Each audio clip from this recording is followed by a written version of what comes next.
There's trouble ahead. I'm your host, Steve Van Metre, and thanks for joining me today. In our lead story today, we're starting to see the beginning of a domino effect as the impending downfall of an entire region of the world is now threatening to turn the global economy down with it and take us all into recession. And I want to understand why the U.S. economy, despite many experts claiming otherwise, including the Fed, who we're going to hear from later this week, say that the U.S. economy is immune. I'm going to show you why we're not. Let's over to the Wall Street Journal, where we picked today's story up with a headline: Eurozone slides into recession as inflation hurts consumption. Weakness in Germany and Ireland now more than offset growth in other economies at the start of the year. Now, why this story matters is because the global economy is now synchronized. So before, in the past, it wasn't always this way. Usually you'd see in an expansion, there would be some countries perhaps still coming out of recession while other countries were well into an expansion, so it's kind of offsets each other. But since the pandemic now, we've seen all these countries' economies all synced up and is now putting at risk. When one falls, the rest are set to go with it. While the U.S. economy has so far brushed aside higher borrowing rates and continues to grow thanks to robust consumption, employment, and an extended market rally, Europe is lagging even further behind. Now, what's going on in the U.S. here is we're seeing a lot of the after effects of all this pandemic stimulus from both monetary and fiscal. It was unprecedented amount of money that was dumped into this economy. It was borrowed and then spent. And yes, it's having this big after effect on the economy. And that's why it appears that the U.S. is doing so well. But at some point, as all this stimulus money eventually fades out, well, our fate will follow just like Europe's. And here we can see that Europe is lagging even further behind, stuck in the economic equivalent of long COVID. While the U.S. economy is now 5.4% larger than before COVID, the Euro economy is only 2.2% bigger. Again, think about the difference in pandemic spending. It all happened for the most part here. But inflation, driven by a spike in energy costs and stubbornly high food prices, has softened in Europe, also starting to soften here in the U.S., but remains much higher than policymakers would like and is affecting consumption negatively. Now, this is the whole idea that the problem all of a sudden was we couldn't get inflation. Then the pandemic happens, we have deflation, and then coming out of that due to all the stimulus, we have rampant inflation. Now all of a sudden it's an issue because people can't afford stuff. The issue isn't that prices went up. The issue is always the same, is that wages aren't going up enough for people to afford it. That means they're forced to cut their discretionary spending, and next thing you know, you start to see the economy slow down. Now, another factor that's boosting U.S. consumption that wasn't mentioned so far is Americans' love for credit. Here we can see in this chart, consumer loans and credit cards and all other revolving plans. Normally, as you head into recession, you start to see a drop off in credit usage. Now, this can occur because people no longer want to use their cards. It can also be a factor of they've already maxed out their cards. But so far, U.S. consumers, and yes, this is noisy, the trend is slowing. But overall, what we're seeing is a healthy appetite for credit demand here in the U.S. that's still fueling consumption. The only question remains to me is at what point do people hit the rev limiter on their cards where they're maxed out, they can't charge anymore? And that's the point where not only they be forced to cut their consumption, they're going to be forced to start paying down those cards. The weakness in Germany is a particular concern because this is the economic engine of Europe. If Germany goes down, a lot of other countries are going to follow. And the other problem is the country's economy often managed to recover rapidly from economic shocks thanks to its strength of its highly competitive exports. But notably now what we're seeing is factory output in this country, as we've showed in this show before, followed a steep drop in March, and while the continuing war in Ukraine, a close neighbor, is another major source of uncertainty for the region, the issue being mostly the big drop in factory output, the demand from Germany's exports going down. They are the manufacturing engine of Europe. So as they stumble and trip and fall, you're going to see it's kind of spread all across Europe in a very quick manner. Because of the size of the German economy on its own can drag the Eurozone up or down, as I just made the case. The Eurozone slide into recession at the start of the year came in spite of the growth in France, Italy, and Spain. So again, it doesn't actually matter what goes on in some of these other countries. Sure, they're important, but it just goes to show how important Germany is here. And all, of course, economists think this points to a slow and protracted recovery for the continent this year, where the consumers and business are also feeling the drag from higher borrowing costs. Now, I think there's no doubt they're going to actually see a long downturn here as well. The only question is there a sharp cliff where the whole global economy just kind of falls off? Now, I think that could happen. I don't know what you think. Do you think this is going to be a slow drag down, or do you think we're just going to fall off a cliff? Weigh in the comments, because what we're hearing, and we keep hearing this from policymakers and experts, it's all about interest rates. And again, you come back to the same issue we had before during inflation is, look, if the economy is indeed booming here, then higher rates aren't an issue, because consumers are seeing wage growth, they're seeing their investments appreciate in value, they can afford higher rates. Higher rates are only a problem, again, when wages are not keeping up with inflation, and of course, you have a high debt load that has to be serviced. Economists expect growth to resume in the 3 months through June as falling energy bills ease the pressure on household budgets. But what we're likely to say is economists are hoping that things turn around, because if they don't, it spells a certain doom for the global economy. I'm going to show you here in a little bit a slide that just validates that Germany is so key in the global economy that if it stumbles and falls, the rest of the world has no choice but to follow it down. And one reason for the growing transatlantic economic gap, finally we get to the actual truth of the story as I've been making the case, is the amount of savings Americans accumulated during the pandemic because the government borrowed a ridiculous amount of money and dumped it on consumers.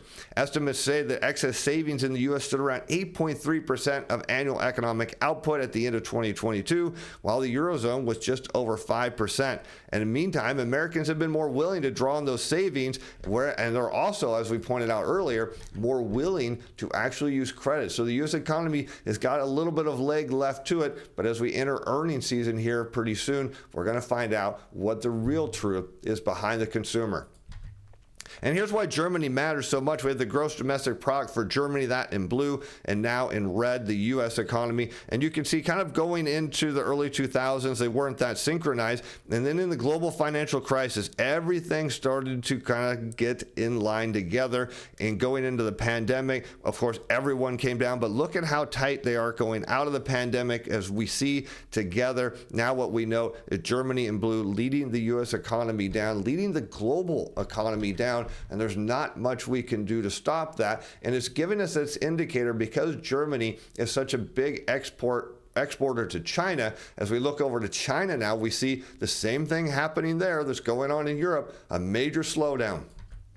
Fueled by long credit binge, China's economy faces drag from debt purge. Now, one thing that shouldn't be facing drag right now is your trading account, because if you had CTA-Timer Pro, there's a link in the description. It's currently $30 a month, but pretty soon for new subscribers, it's going to $40. It gave you the signals to buy this tech rally way down here, and now it's way up there. And if you missed the first round, and how a lot of people did, it said, hey, this pullback, you should be buying that one too. And it took off from there. We just put out a report this weekend showing all of our subscribers all the opportunities in the report so they can work on buying low, just like we're suggesting. Here you see January 9th. This thing was deeply short. The machines were buying out of that position. It was a nice historical low, because we run a historical overlay on the machine positioning. Very unique. Here you see March 15th, that pullback, man, the machines turned around and bought it. All we can say is give it a try. 30-day money back guarantee. You'll see it'll change the way you trade. Again, if you're a subscriber, check out the weekend watch list across the board. We put it out there. It'll be a huge help. But after years of heavy borrowing, many in China are focused on paying down their debts this year, and the results could be weaker growth for a long time to come. Now, that hasn't happened here in the U.S. Typically, when things start to slow down and people get worried about their job prospects, and they see that their debt limits are getting tapped out, that they will eventually have to turn and start paying down the debt. When that happens here in the U.S., it's going to have a devastating effect on our economy. The other factor that's coming in a matter of months, you may remember this, is the student student loan payments are going to resume. So we're going to see a huge kind of throttling of the U.S. economy as people are forced to cut consumption. And the next thing you know, if that starts to drag us down even further, their people will start fixating on paying down their debts, other debts as well. They'll have no choice. And next thing you know, we'll be in a recession just like everyone else. Now, China finds itself facing a protracted period of what economists call deleveraging, the painful process in which borrowers divert income to pay down debts instead of spending and investing. But it makes sense why they're doing this in China, as consumers are hoarding cash, with many refusing to take out loans. Private businesses are barely investing despite efforts by Beijing to encourage entrepreneurs to spend. Local governments are even reducing expenditures on everything from roads to workers' salaries to get their debts under control. And it makes perfect sense. When the world's biggest exporter is seeing a demand decline from all of the countries that it sends goods out to, what do you think they're going to do? Do you think the people there are going to want to go spend a bunch of money? Of course not, because they're watching the global economy slow in real time and saying, you know what, I better start paying down my debts because it doesn't look like it's turning around. So we can see Chinese consumers are giving us all the indication that the global economy is indeed getting worse. A study by McKinsey found that 45 episodes of deleveraging since the Great Depression, 32 followed a financial crisis. Most economists don't expect a financial crisis in China, or even anywhere else for that matter, or even a harsh recession, because they assume the central government has a financial wherewithal and inclination to prevent either. Here's my question to you, my friends. Do you think that China will experience a financial crisis? Do you think we'll have a global financial crisis? What do you think? Weigh in the comments. Would love to know what you think. And all this gets us back to the Fed, who we're going to hear from on Wednesday as they back away from wage focus for some strange reason, bolstering the case for a rate pause. Now, the question is this rate pause more about the banking industry? Is there things going on behind the scenes that we don't know? Well, what we do know from the Fed's recent report, usage of their program to keep the banks afloat has gone up. Those loans, we talked about that in the show the other day. So we know that that's an issue here. The question is, behind the scenes, is there closed door meetings, is there phone calls that give the Fed some indication that perhaps the stress in the banking system is far worse than the data even suggests? Well, we don't know. Until recently, many top policymakers at the U.S. Central Bank maintained that the road to lower inflation ran through the job market. Pretty much, if you lose your job, that's a great way to bring inflation down. The idea being that because labor costs make up a substantial portion of the cost providing services, an area where price pressures have been especially persistent, workers would need to feel some pain in the form of smaller wage increases for inflation to be brought under control. So as if isn't bad enough to begin with, we know that wages haven't been keeping up with inflation. The Fed's solution is, if we could slow your wage growth down even more, that means you'll be able to spend less. Of course, if you're spending less, you know what the other thing that happens? Yes, people lose their jobs. And here we can see the consumer price index in blue, validating kind of what the Fed is suggesting, that as wage growth slows, here we have our average hourly earnings for production and non-supervisory employees. As we know that as wage growth slows, well, inflation tends to come down. And you see that across the board, because again, if consumers can't afford to spend, then normally you can't get higher prices, or at least sustainable higher prices. We see that dynamic now where inflation was well above wage growth. That means people are still playing catch up. We see that on their credit cards. It all suggests that, of course, what we know is demand is coming down, and we can see that on this next slide. And here we have current new orders, the diffusion index for the Philly Fed. This is still against the average hourly earnings of production and non-supervisory employees in red. And what do we know? That a slowdown in new orders, where you see the kind of blue kind of crumbling down below the horizontal black line, getting into that gray shaded area of a recession. What do you see? Wage growth slows. You see it happen here in the 1990s recession. Wage growth slowed coming out of the drop in new orders. But it makes perfect sense. If you have a factory and you have fewer new orders coming in, well, guess what you don't need to do? And one of those things is pay your workers more money, because there's not as much work for them to do. So it makes perfect sense what we're seeing here. And that's why you see this relationship over and over. But notably, even coming out of the recession, wage growth does tend to slow down. And here we are seeing, of course, new orders hit that contractionary period. The question is, does this roll over and head down? If it does, it means wage growth is going to continue to slow, which for the Fed's perspective is good news. But for everyone else, It's really bad. Because as I've maintained, one of the reasons average hourly earnings, which we still show in red, go down is because people start losing their job. And here you can see the 4-week moving average of initial claims. As wage growth slows, what do you kind of know? That people are losing their job. And so if you're firing people, you certainly don't need to give the people that are keeping their job big raises, because they're probably happy just to keep their job with a little raise. And sure enough, we see that relationship here in the kind of dot-com, coming into the dot-com bubble. We see it going in the global financial crisis, and we're seeing it now. The only expectation is, will we continue to see an increase in initial claims? I think we will. If it does, it's game over for the U.S. economy and the Fed. If the link between wages and inflation isn't as strong as policymakers believe, then you do run the risk of softening the labor market significantly without seeing much progress on inflation from that end. That sort of uncertainty all around is good enough reason for them to lean toward a skip at this next meeting. Now, that's something we never almost hear central bankers talk about, is a skip. So kind of notably, next meeting, we're either going to get a skip with the intent to raise rates at the following meeting, or we're going to get an increase here with the intent to pause at future meetings. Those are really the only two outcomes that I see playing out. The prospect of tighter credit conditions in the wake of several bank failures earlier this year helps explain policymakers' willingness to take a break. So does the tentative change in attitudes toward wages, because a real issue here is the Fed is causing these lending conditions to tighten, but they can't actually see it. But I'll show it to you on this chart with their data. Here you have the net percentage of domestic banks tightening standards for commercial and industrial loans of all sizes. That's shown in blue, and it gets tighter every time you see it cross over the horizontal black line to the upside. If it's below, that means their banks are easing.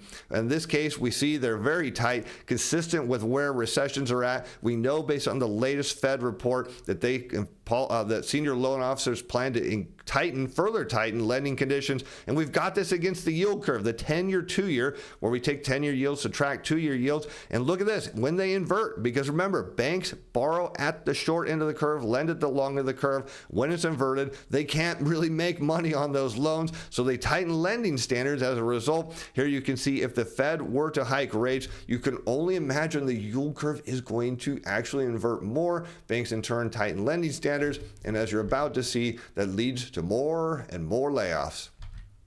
And here you can see, first, we'll look at average hourly earnings against production and non-supervisory employees against that net percentage of banks tightening lending standards. And sure enough, when you see lending standards tighten, less money is created in the economy because there's fewer loans. Fewer loans, there's less demand for labor. And sure enough, you see wages start to slow, wage growth start to slow and come down. You're seeing that now. But notably, I don't think that wages are the principal driver of inflation, Fed Chair Jerome Powell says.